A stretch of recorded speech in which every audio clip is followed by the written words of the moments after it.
사무엘하의 말씀을 읽으며 다윗이 왕으로 세워지는 과정의 말씀을 읽어가고 있습니다. 다윗은 사울이 죽은 이후에 헤브론에서 왕이 되었습니다. 유다족 속의 왕인 시기입니다. 이 시기 가운데 하나님께서는 다윗을 점차 강하게 하시고 사울의 집은 점차 약하게 하시고 계십니다. 하나님께서는 다윗을 계속해서 왕으로 세워가시고 사울의 집을 점차 약하게 하고 계시는 과정이 보이시지요. 하나님 나라의 중요한 원리로 강조되는 것은 과정이라는 것입니다. 결과가 아닌 과정입니다. 하나님께서는 느릿하시지만 분명한 발걸음의 과정을 통해 하나님 나라에서 중요한 생명을 소중하게 여기는 다윗으로 세워가는 과정을 밟게 하고 계십니다. 그러나 사람의 모습은 어떠한가요? 사람은 과정보다는 결과가 중요합니다. 그렇기 때문에 발걸음이 조급하고 성급하지요. 결과를 향한 집착이 있기 때문이랍니다. 다윗의 발걸음도 종종 문제가 있곤 하였습니다. 평생 흠이 없다라고 할 수는 없지요. 그러나 지난주 본문 가운데서도 다윗의 축첩의 문제 또한 함께 보기도 하였습니다. 6명의 아내에게서 6명의 아들을 낳기도 하였지요. 또한 사울의 딸이었던 미가를 데려오는 그 장면을 보았을 때 다윗이 믿음의 선택을 하기보다 정치적인 선택을 하고 있다는 것 또한 바라보기도 하였습니다. 이러한 다윗의 모습을 바라보면서 우리가 지난주 가운데에서는 무너지는 때에도 하나님을 바라보자 라는 메시지를 나누었습니다. 그 모습을 보고 있으면 이 다윗의 이러한 모습을 계속 바라보고 있으면 인간의 삶은 참 빈들의 삶 같다라는 생각이 들기도 합니다. 자신의 처지와 환경을 보면 허허벌판에 홀로 서서 고군분투하거나 허허벌판에 고독하게 서 있거나 허허벌판에 내버려져 있는 감정이 들기도 합니다. 그러나 우리는 신앙인이지요. 믿음이 있는 자들이지요. 이 믿음이 허허벌판이라는 이 상황과 환경을 어떻게 바꾸어 놓느냐면요, 이곳을 하나님 나라로 바꾸어 놓습니다. 왜냐하면 이 빈들이 하나님의 위대한 훈련의 과정이 진행되는 장소이기 때문이랍니다. 빈들은 바로 과정의 장소입니다. 소망 없고 캄캄해 아무것도 보이지 않을 것 같은 빈들에서도 하늘을 바라보며 북극성을 찾고 길을 찾아가던 그 옛사람들과도 같이 하늘의 하나님을 바라보는 믿음이 우리의 삶의 중심이 되어 하나님의 온전하심을 닮아가는 과정인 제자의 삶으로 인도하여 주시지요. 길은 없을지라도 하늘을 바라보며 하나님을 바라보며 걸어갈 때 그곳이 길이 되곤 합니다. 빈들에 거하고 있을 때, 무너지고 있을 때 내 문제에 집중하는 것이 아니라 하나님 나라에 더욱 집중하시기를, 우리 주님께 더욱 집중하시는 영성을 세워 가지시기를 예수님의 이름으로 축복합니다. 아멘. 오늘 말씀을 다시 읽으며 우리 안에 하나님 나라를 더 바라볼 수 있는 귀하고 복된 날 되시기를 예수님의 이름으로 축복합니다. 아멘. 오늘 사무엘하 4장의 말씀 1절을 읽으면서 시작하겠습니다. 우리 4장 1절의 말씀 같이 읽겠습니다. 시작. 사울의 아들 이스보셋은 아브넬이 헤브론에서 죽었다 함을 듣고 손에 맥이 풀렸고 온 이스라엘이 놀라니라. 아멘. 이렇게 4장이 시작하고 있습니다. 4장의 시작이 아브넬이 헤브론에서 죽었다는 소식을 이스보셋이 들으면서 시작하는데요. 먼저 아브넬이라는 사람은 사울의 장군이었습니다. 그리고 그 사울의 죽음 이후에 사울의 집에서 실권을 가진 사람이었습니다. 그리고 이스보셋은 사울에 이어 이스라엘의 왕의 역할을 하고 있던 사울의 아들이었습니다. 사울이 블레셋과의 전투에 나갈 때 3명의 아들을 데리고 나갔는데 전쟁에 데리고 나가지 않았던 이스보셋을 바라보면 그가 심약한 사람이었다는 것을 우리가 바라볼 수가 있습니다. 이스보셋이 사울 이후에 사울의 집에서 왕의 역할을 하고는 있지만 리더십을 발휘하지 못하고 아브넬을 중심으로 사울의 집이 연명하던 때랍니다. 약해지고 있던 때랍니다. 아브넬은 사울의 집이 점차 힘을 잃어가며 그 모습을 바라보며 다윗과 언약을 맺기 위해 손을 잡으려고 합니다. 다윗도 이 아브넬의 손을 잡으려고 합니다. 그래서 언약의 조건으로 아브넬에게 다윗은 사울의 딸 미갈을 나에게 보내라 하기도 했던 것이랍니다. 이때에 미갈이 다윗에게 돌아오게 되었고, 이후에 다윗이 예루살렘에 언약궤를 가지고 들어올 때 춤을 추었고, 그 춤을 추는 다윗을 보며 잔소리하였던 여자가 바로 미갈이랍니다. 아브넬은 다윗과의 집과의 그 언약을 맺기 위해 헤브론으로 찾아왔고, 다윗은 아브넬을 후하게 대접해 주었습니다. 두 집이 전쟁을 멈추며 접점을 찾는 것 같아 보였으나 돌아가는 아브넬을 요압 장군이 다윗 몰래 죽여버립니다. 요압의 동생을 아브넬이 과거에 죽였던 경험이 있습니다. 헤브론에서 사울의 집의 실권자인 아브넬이 살해당했으니 다윗의 집과 사울의 집 사이에 긴장감이 최고조에 달할 수 있겠지요. 이때 다윗은 긴장감을 높이는 선택을 하기보다, 전쟁을 시작하기보다 오히려 아브넬을 헤브론에서 장사 지내주고 무덤 앞에서 소리 높여 웁니다. 그리고 온 백성도 함께 웁니다. 사울이 죽었을 때 다윗은 애가를 지어 불렀었지요. 아브넬이 죽었을 때도 다윗은 애가를 지어 부릅니다. 심지어 다윗은 금식까지 하며 슬퍼하니 놀라운 결과가 따라오는데요. 3장 37절의 모습을 보면, 이날에야 온 백성과 온 이스라엘이 넬의 아들 아브넬을 죽인 것이 왕이 한 것이 아닌 줄 아니라. 다윗이 슬퍼함에 이 온 이스라엘에서 다윗을 향한 원망과 오해가 온 이스라엘을 적으로 돌릴 법한 이 일이 잘 풀어지게 됩니다. 다윗의 리더십에 있어서 큰 위기가 한번 또 잘 지나가게 됩니다. 여기까지가 4장 1절을 읽기 위한 3장의 문맥이었습니다. 다시 4장의 말씀의 시작으로 돌아오면 4장 1절입니다. 사울의 아들 이스보셋은 아브넬이 헤브론에서 죽었다함을 듣고 손에 맥이 풀렸고 온 이스라엘이 논란이라 하면서 4장이 시작하고 있죠. 사울의 아들 이스보셋은 아브넬이 기댔던 장군인 아브넬의 죽음의 소식을 들었고 어찌 되었나요? 손에 맥이 탁 풀리고 온 이스라엘이 놀라고 맙니다. 기대하고 의지하였던 아브넬이 죽었고 아브넬의 죽음으로 인하여 온 이스라엘의 의심과 원망이 다윗으로 향해야 되는데 그마저도 안 되니 이스보셋은 온 힘이 풀려버렸습니다. 사울의 집이 완전 약하여지는 때가 다다랐습니다. 이 장면을 다시 보면요, 하나님은 참 놀라운 분이시랍니다. 여전히도 다윗의 집을 점차 강하여지는 과정을 지속하고 계신답니다. 다윗은 계속해서 하나님의 인도하심을 경험하고 있습니다. 다윗은 계속해서 하나님께 이끌림 당하는 삶이 되어가고 있습니다. 제가 오늘 본문의 다윗을 보니 이런 묵상이 되더라고요. 다윗의 모습이 마치 공항이나 지하철역에서 에스컬레이터를 타고 가는 사람과 같구나 라는 상상이 되었습니다. 신앙인은요, 성도는요, 그 삶이 에스컬레이터를 타고 가는 것처럼, 이렇게 평지에 있는 에스컬레이터도 타보셨지요. 그런 에스컬레이터를 타고 가는 것처럼 하나님의 인도하심을 따라 하나님의 목적지로 인도함을 받고 있는 삶이랍니다. 그 삶이 어떠하든 벌판에 있는 것 같을지라도 하나님의 인도하심을 받는 그 성도들의 삶은요, 다윗의 삶은요, 에스컬레이터를 타고 가는 것처럼 하나님의 인도하심을 따라 그 길을 인도함을 받는 삶이랍니다. 우리 사랑하는 조용계 성도 여러분, 내가 무너질 때에도, 내가 빈들에 서 있을 때에도 성도의 삶은 하나님의 인도하심 가운데 에스컬레이터를 타고 가는 것 가운데 있는 것과 같다. 나는 이곳에 꼭 믿음을 두며 사시기를 예수님의 이름으로 축복합니다.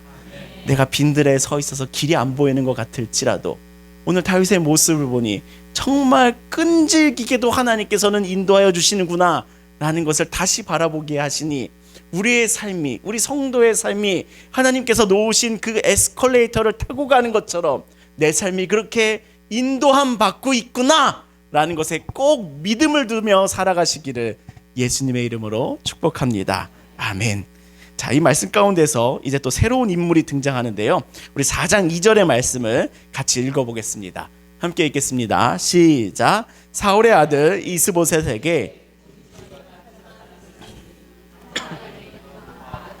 한 사람의 이름은 레갑이라. 베냐민 족속 브에롯 사람 림몬의 아들들이더라. 브에롯도 베냐민 지파에 속하였으니. 자, 이스보셋의 두 장군이 있다는 것이 등장하죠. 이름이 바나와 또 한 명 누굴까요? 레갑입니다. 이 둘 모두는 어떤 지파에 속한 사람이었냐면 베냐민 지파였습니다. 사울의 지파가 베냐민이었듯이 이 둘은 베냐민 지파에 이제 남은 사람들이라는 것이죠. 이 바나바와 레갑이요, 이제 큰 일을 벌인답니다. 아브넬마저 죽었고 이스보셋마저도 손에 맥이 탁 하고 풀리니 그 있던 바나와 레갑이 큰 일을 하나 벌립니다. 어떤 일을 벌릴까요? 우리 5절에서 7절의 말씀 같이 읽어보겠습니다. 함께 읽겠습니다. 시작. 브에롯 사람 림몬의 아들 레갑과 바나가 길을 떠나 볕을 쬐을 때쯤에 이스보셋의 집에 이르니 마침 그가 침상에서 낮잠을 자는지라. 레갑과 그의 형제 바나가 밀을 가지러 온 채하고 집 가운데로 들어가서 그의 배를 찌르고 도망하였더라. 그의 집에 들어가니 이스보셋이 침상 위에 누워 있는지라. 그를 쳐 죽이고 목을 베어 그의 머리를 가지고 밤새도록 아라바 길로 가. 여기까지 기록되어 있습니다. 레갑과 바나가 아니죠. 바나가 무슨 일을 벌였나요? 이스보셋의 집을 찾아왔습니다. 밀을 가지고 온 것처럼, 식량을 가지고 온 것처럼, 음식을 가지고 온 것처럼 하여 그의 집안에 들어갔는데 마침 이스보셋이 침상에서 낮잠을 자고 있습니다. 그 이스보셋을 배에 칼로 찔러 죽이고 그의 목을 베어 머리를 가지고 떠납니다. 살벌한 이야기죠. 살벌한 이야기가 사울의 집 마지막 시기 가운데 벌어지고 있는 이야기랍니다. 사울의 아들 이스보셋이 자신의 같은 지파 사람에게 정말 아무런 힘도 없이 목이 잘려 죽었습니다. 그리고 레갑과 바나는 이스보셋의 그 머리를 들고서 밤새 달려 어디로 갈까요? 이 머리를 들고 누구에게로 갈까요? 여러분들 이 패턴이 제법 익숙해지셨을 거라고 생각이 듭니다. 누구에게 갈까? 우리 8절에서 같이 확인해 보겠습니다. 함께 읽겠습니다. 시작. 헤브론에 이르러 다윗 왕에게 이스보셋의 머리를 들이며 아뢰되 왕의 생명을 해하려던 원수 사울의 아들 이스보셋의 머리가 여기 있나이다. 여호와께서 오늘 우리 주 대신 왕의 원수를 사울과 그의 자손에게 갚으셨나이다 하니. 와, 레갑과 바나는 이스보셋의 머리를 들고 다윗을 찾아와 이렇게 말하고 있습니다. 왕의 생명을 해하려 하던 원수 사울의 아들 이스보셋의 머리가 여기 있나이다. 여호와께서 오늘 우리 주 되신 왕의 원수를 사울과 그의 자손에게 갚으셨나이다 라고 말하고 있습니다. 레갑과 바나의 말을 들어보십시오. 여호와께서 대신 원수를 갚으셨나이다 라고 말하고 있는 이 장면이 참으로 무섭습니다. 하나님의 이름을 들어 말하면 다 되는 줄 아는 그 모습이지요. 그들의 동기가 어떻든, 그들의 마음이 어떻든, 그들의 과정이 어떻든 원수를 죽였다라는 결과만 내밀고 있는 사람들이랍니다.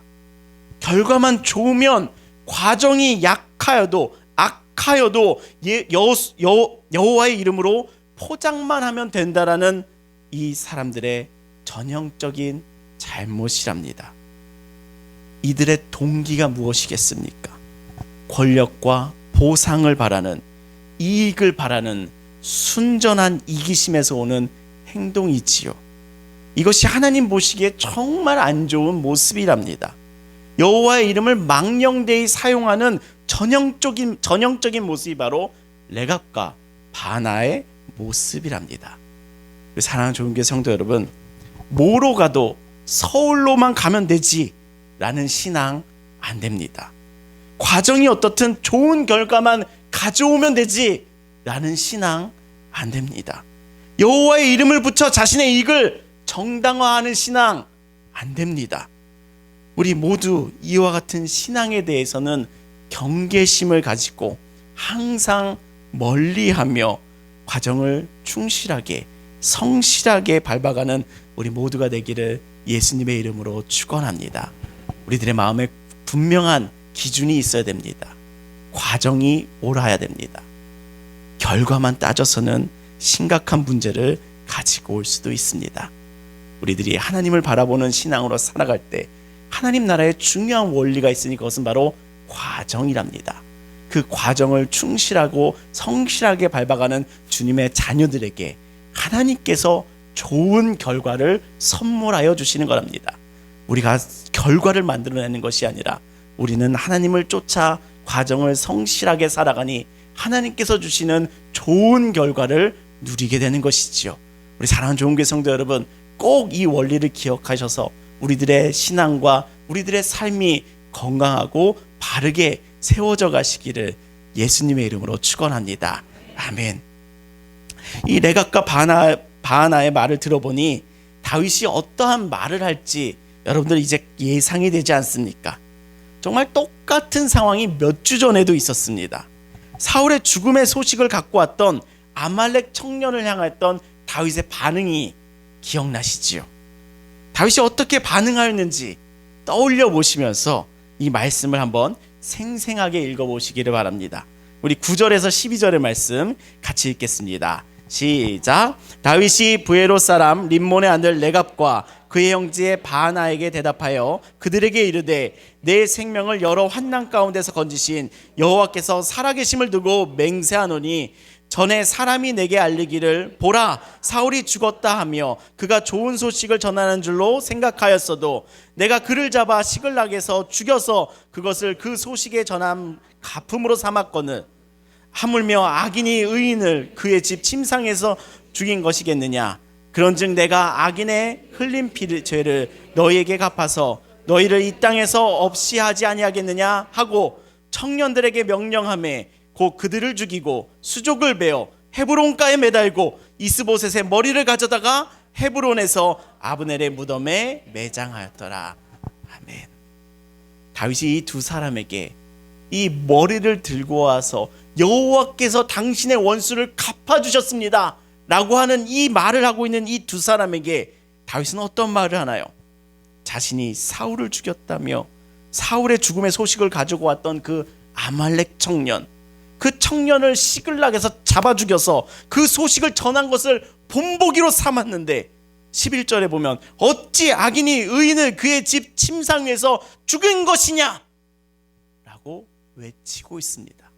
여러분들 이 말씀 11절의 말씀 가운데 다윗의 감정이 좀 전달되기를 소망합니다. 이 감정이 편안하겠습니까? 편안하겠습니까? 내가 이전에 이렇게 했는데 너희들 왜 또 이러느냐? 왜 이거 가지고 왔어? 라는 그 분노가 좀 느껴집니다. 그리고 그 주변의 청년들에게 명령하여 레갑과 바하나를 잡아 죽이고 이스보셋의 머리를 매장하여 줍니다. 다윗의 이러한 삶의 모습이 참 일관적입니다. 원수 사울을 죽일 기회가 있을 때 그 원수를 죽이지 않습니다. 오히려 하나님께서 세운 자를 죽일 수 없다라며 자신의 이익을 내려놓습니다. 또한 사울을 죽였다며 아말렉 청년이 찾아왔을 때 하나님께서 세운 자를 너가 죽였어 라며 그 청년을 죽입니다. 등용하지 않습니다. 오른팔로 삼지 않습니다. 오히려 슬퍼하며 사울의 죽음을 가지고 그것이 우리 다윗에게 찾아올 이익을 오히려 내려놓습니다. 또 사울의 아들 이스보셋을 죽였다며 레갑과 바하나가 찾아왔을 때 자신의 원수를 완전 갚아줌에도 그들을 죽이며 오히려 화를 내며 자신의 이익을 내려놓습니다. 다윗의 이러한 삶의 일관된 모습을 보면 그의 믿음의 기준이라는 것이 드러나게 됩니다.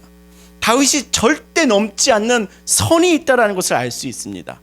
그것은 생명에 대한 권한이 하나님께 있음을 철저하게 인정하는 것이 다윗의 믿음이라는 겁니다. 다윗의 믿음 가운데 철저하게 드러나고 있는 것이 무엇이냐면 생명의 주인은 하나님이시다 라는 이 선이 다윗에게는 그 믿음의 선이 분명하답니다. 이것이 다윗에게 있어서 흔들리지 않는 믿음이랍니다. 이것이 다윗이 무너지는 때에도 하나님을 바라보며 붙잡았던 믿음이었습니다. 이것이 다윗의 잘못에서도 하나님께서 끝까지 다윗을 붙잡아 주시는 그 이유였습니다. 그것은 바로 그 믿음이라는 것의 기준은 바로 모든 생명의 주인은 하나님이시다 라는 그 고백이랍니다. 다윗은 사실 왕입니다. 다윗은 사실 왕이에요. 지금 헤브론에서 유다 지파의 왕이지만 5장에서부터는 온 이스라엘의 왕이 됩니다. 왕이라는 권력이 가지는 가장 큰 권한은 바로 생살여탈권, 생명을 취할 수 있는 권한이 왕에게 있습니다. 오늘날 대통령제에서는 절대 없는 권력이랍니다. 누군가를 살고 죽이고 할 수 있는 권한이 왕에게 있습니다. 그런데 그 권한을 철저하게 하나님께 내어드리고 있는 것이 바로 다윗입니다. 다윗이 이 권한을 직접 행사하는 경우에는 자신의 이익을 위해서, 아부를 위해서, 권력을 위해서 이 믿음의 선을 넘어간 자들에게 행하였습니다. 이것이 다윗의 믿음의 기준이요, 다윗이 끝까지 지킨 선이랍니다. 이 선은 절대 넘어가지 않으려고 애씁니다. 이것은 절대 흔들리지 않는 기준이 있는 믿음이 있는 사람이니 하나님께서 그 절대 넘지 않는 그 선을 바라보며 겸손의 왕으로 여기며 하나님께서는 다윗을 그 하나님 나라의 왕으로서 세워가고 계신 것이랍니다. 우리가 오늘 이 말씀을 통해 바라볼 수 있는 중요한 하나님 나라의 원리가 있습니다.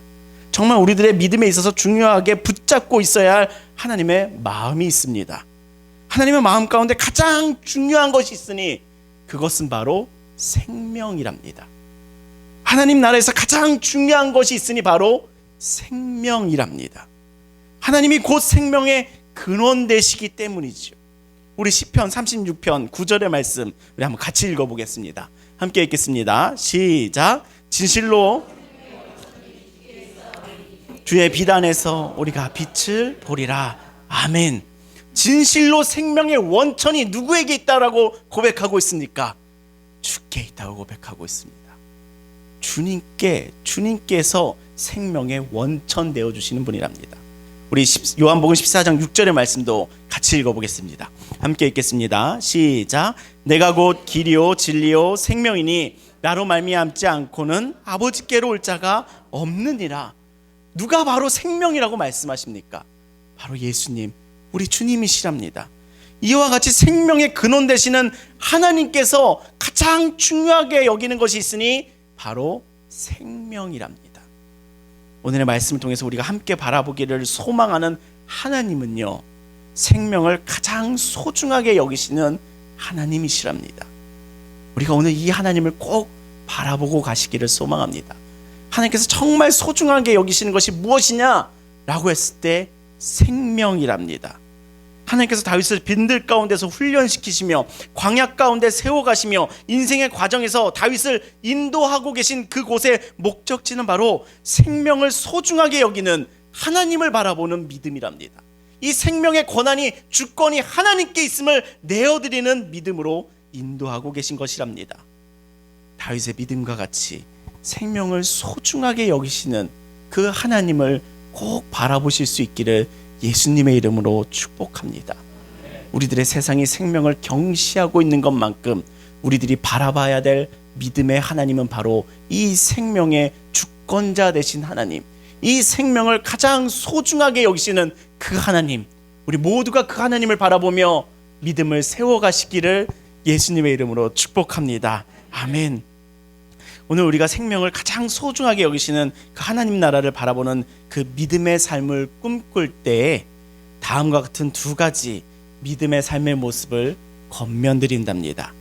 첫째, 자신의 생명을 깊이 사랑하라입니다. 자신의 생명을 깊이 사랑하라입니다. 우리 한번 다시 한번 따라해 보시겠어요? 자신의 생명을 깊이 사랑하라. 생명을 깊이 사랑하라. 다시 한번요. 시작. 자신의 생명을 깊이 사랑하라. 아멘. 하나님께서는요, 나의 생명을, 당신의 생명을, 우리의 생명을 가장 소중하게 여기시는 분이시랍니다. 오늘날 많은 현대인들은 그 생명보다 귀하게 여기는 것이 참으로 많습니다. 돈도 소중하게 여기고요, 스펙도 소중하게 여기고, 관계도 소중하게 여기면서 정말 생명보다 소중하게 여기는 것이 한두 가지가 아니랍니다. 오늘날 한국에 생명경시풍조라는 이 단어가 있듯이 생명을 소중하게 여기지 않는 것이 세상의 풍조이기 때문에 이 세상을 따르는 많은 신앙인들조차 자신의 생명조차도 소중하게 여기지 않는 것들이, 그 모습들이 참 많아졌습니다. 이거 다 우상이랍니다. 영적인 질서가 다 무너져 있는 경우가 참 많아졌습니다. 우리 사랑하는 좋은교회 성도 여러분, 우리의 믿음이 분명하여지셔서 내 안에 영적 질서가 바로 잡혀가시기를 예수님의 이름 축복합니다.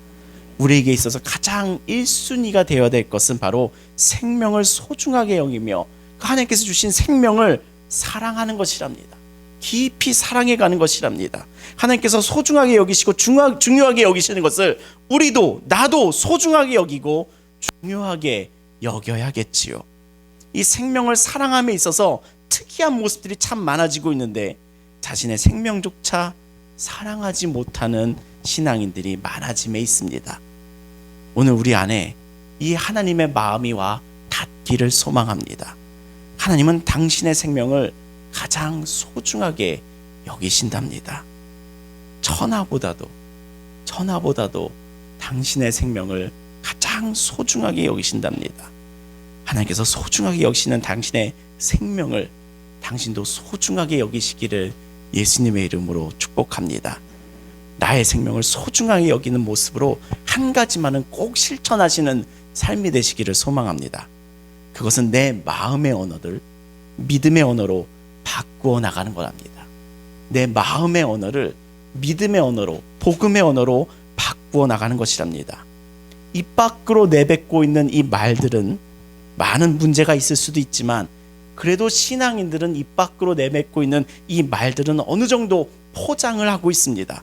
근데 정말 필터링 없이 적나라하게 내뱉는 나의 마음의 언어들, 내가 나에게 들려주고 있는 그 언어들, 그 언어가 믿음의 언어로, 복음의 언어로 바뀌시기를 예수님의 이름으로 축복합니다. 우리는 스스로에게 마음의 상처를 주는, 스스로를 정죄하는 언어들이 참 많습니다. 너는 사랑받지 못한 사람이야. 너는 못할 사람이야.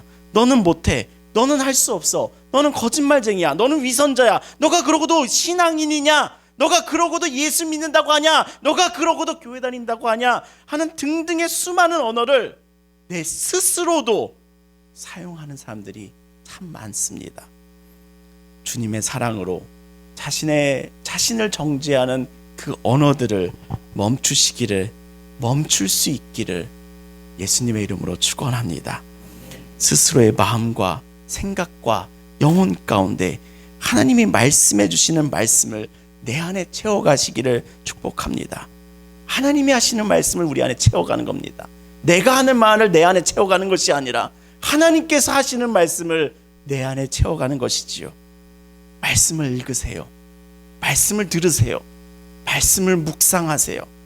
하나님의 말씀은 끊임없이 오늘과 같은 메시지를 전하여 주신답니다. 하나님은 너의 생명을 가장 소중하게 여기셔. 하나님은 너의 생명을 가장 소중하게 여기셔. 이 말씀이 우리들에게 들려주는 세미한 음성이랍니다. 한 가지 더 아름다운 표현이 한 가지 더 있더라고요. 우리가 조금 있다가 기도 전에 부를 찬양의 가사이기도 한데요. 너는 그리스도의 향기라. 너는 그리스도의 향기라. 너를 통해 생명이 흘러가리. 이 말을 자신에게 직접 해주실 수 있는 여러분들 되시기를 소망합니다. 이 메시지를 꼭 가슴에 품어 자신에게 전하여 주고 선포하여 주므로 자신의 생명을 소중하게 여기는, 자신을 깊이 사랑하는 우리 모두가 되시기를 예수님의 이름으로 축복합니다. 아멘. 하나님은 너의 생명을 가장 소중하게 여기셔. 하나님은 나는 그리스도의 향기다, 이 말 꼭 스스로에게도 해주실 수 있기를 예수님의 이름으로 축복합니다. 한번 해보실까요?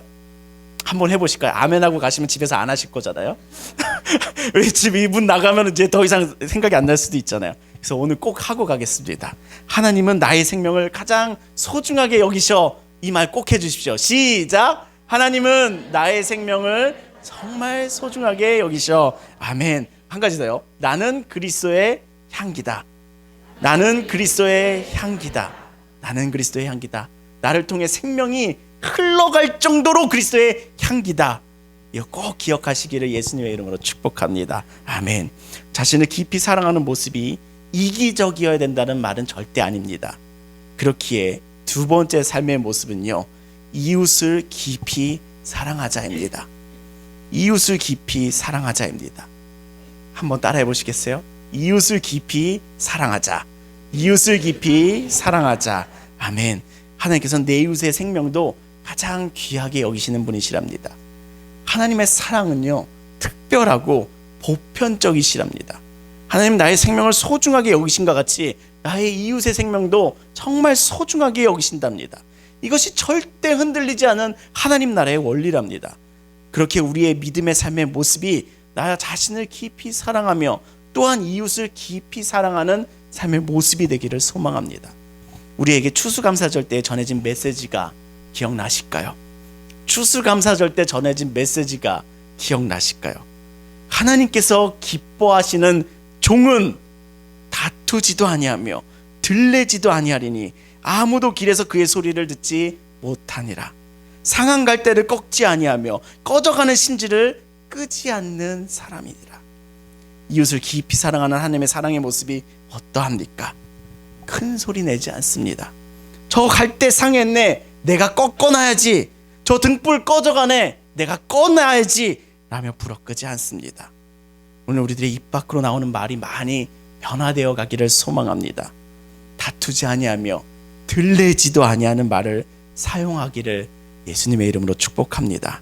상한 갈대를 꺾는 말이 아니라 그 상한 갈대조차도 세워주는 말, 꺼져가는 등불을 끄는 말이 아니라 꺼져가는 등불도 피울 수 있는 그 생명의 말, 그런 말 우리가 사용하는 좋은 교회 되기를 예수님의 이름으로 축복합니다. 아멘.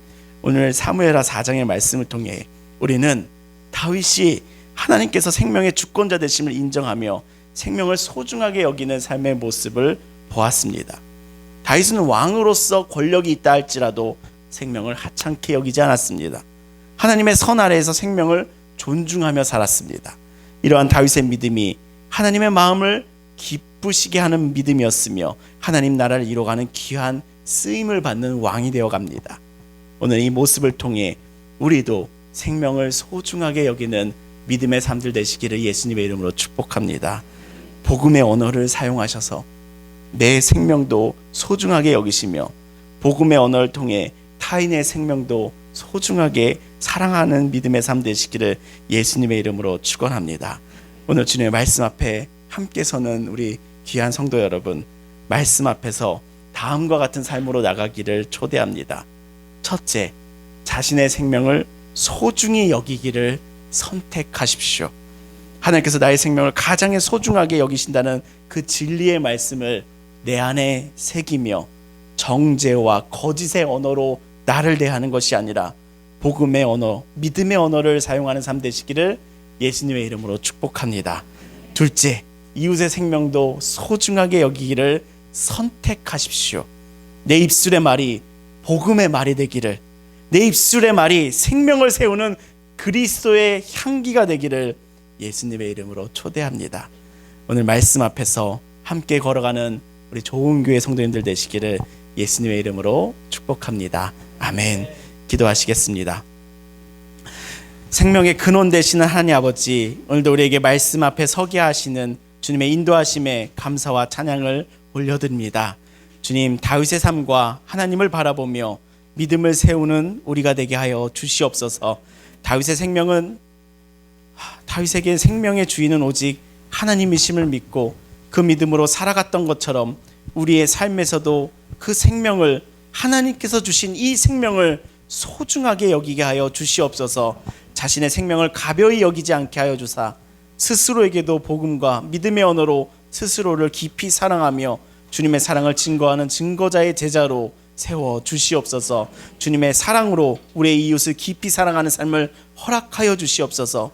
이웃에게 상처를 주는 말이 아닌 위로와 격려의 언어로, 복음의 언어로 생명을 살리며 생명을 복음으로 인도하는 주님의 자녀가 되게 하여 주시옵소서.